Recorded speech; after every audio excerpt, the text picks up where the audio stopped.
नमस्कार मित्रों, मैं आचार्य धर्म शिक्षक सिद्धनाथ त्रिपाठी कुंडली दर्शन 8 में आप लोगों का स्वागत करता हूं। मित्रों, आप लोगों के बीच एक नए विषय को लेकर आया हूं, भाग्य बड़ा या कर्म। आइए अपने इस विषय पर वार्ता करते हैं। शरीर रूपी साइकिल के दो पहिए हैं, पहला है कर्म और दूसरा है भाग्य। अपनी मंजिल तक पहुंचने के लिए दोनों पहियों का होना जरूरी है।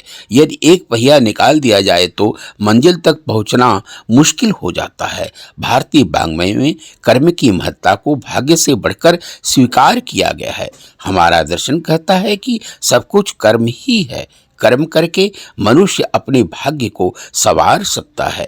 कर्म भाग्य को बदलने की सामर्थ्य रखता है, परंतु यदि कर्म बलवान है तो फिर लाखों लोग जो दिन रात कठिन परिश्रम करते हैं, ऐसे पुरुषार्थी जो करोड़ों की संख्या में हैं, उन्हें उतनी धन दौलत, पद या ख्याति और सम्मान तथा सफलता क्यों नहीं मिलती जितने कुछ भाग्यशाली लोगों को मिल जाती है।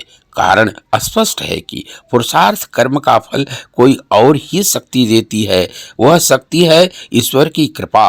पुरुषार्थ का उत्तम फल भाग्य के अनुसार ही मिलता है। यदि भाग्य बलवान नहीं है अर्थात ईश्वर की कृपा नहीं है तो कर्म का कोई औचित्य नहीं है। भगवान श्री कृष्ण ने गीता में स्वयं कहा है, कर्मण्येवाधिकारस्ते माँ फलेषु कदाचन माँ कर्म फल हेतुर्भूर माते संगोस्व कर्मणि।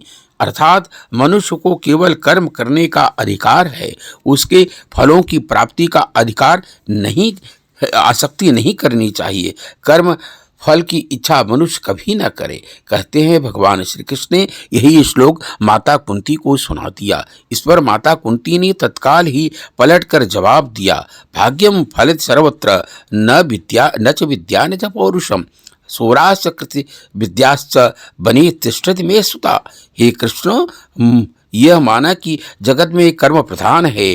कठोर परिश्रम व पुरुषार्थ से जगत में सब कुछ प्राप्त किया जा सकता है, परंतु विद्यावानों में महान विद्वान मेरा पुत्र युधिष्ठिर एवं सूरवीरों में सूरवीर अर्जुन व भीम जैसे पुरुषार्थी पुरुषों के होते हुए भी कायर व दुर्बुद्धि दुर्योधन हस्तिनापुर पर शासन कर रहा है और मेरे पुत्र बेसहारा होकर वनों में भटक रहे हैं। इस पौराणिक संदर्भ से यह प्रमाणित हो जाता है कि जगत में भाग्य ही प्रधान है। पुरुषार्थ कर्म व विद्या कई बार भाग्य के सामने बौने बन जाते हैं।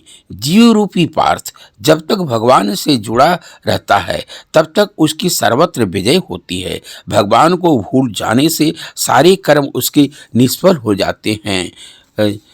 अर्थात जिसके नेता व उपदेशक साक्षात बृहस्पति हैं, वज्र जिसका आयुध अस्त्र है, सदा अमर रहने वाले देवता जिसके सैनिक हैं, जिसका स्वर्ग जैसा दुर्गम दुर्ग है, सकल लोक के स्वामी श्री हरि विष्णु का जिस पर अनुग्रह है, ऐरावत जैसा दिव्य हाथी जिसका वाहन है, ऐसे असाधारण बल एवं पुरुषार्थ वाला इंद्र भी जब युद्ध में दैत्यों से पराजित हो जाता है तब यह मानना पड़ेगा कि सब युक्तियां, उपलब्धियां एवं पुरुषार्थ कर्म भाग्य काल के सामने व्यर्थ है। इससे यह सिद्ध हो जाता है कि भाग्य बड़ा या कर्म। आप लोगों के सामने यह हमने आज विषय रखा।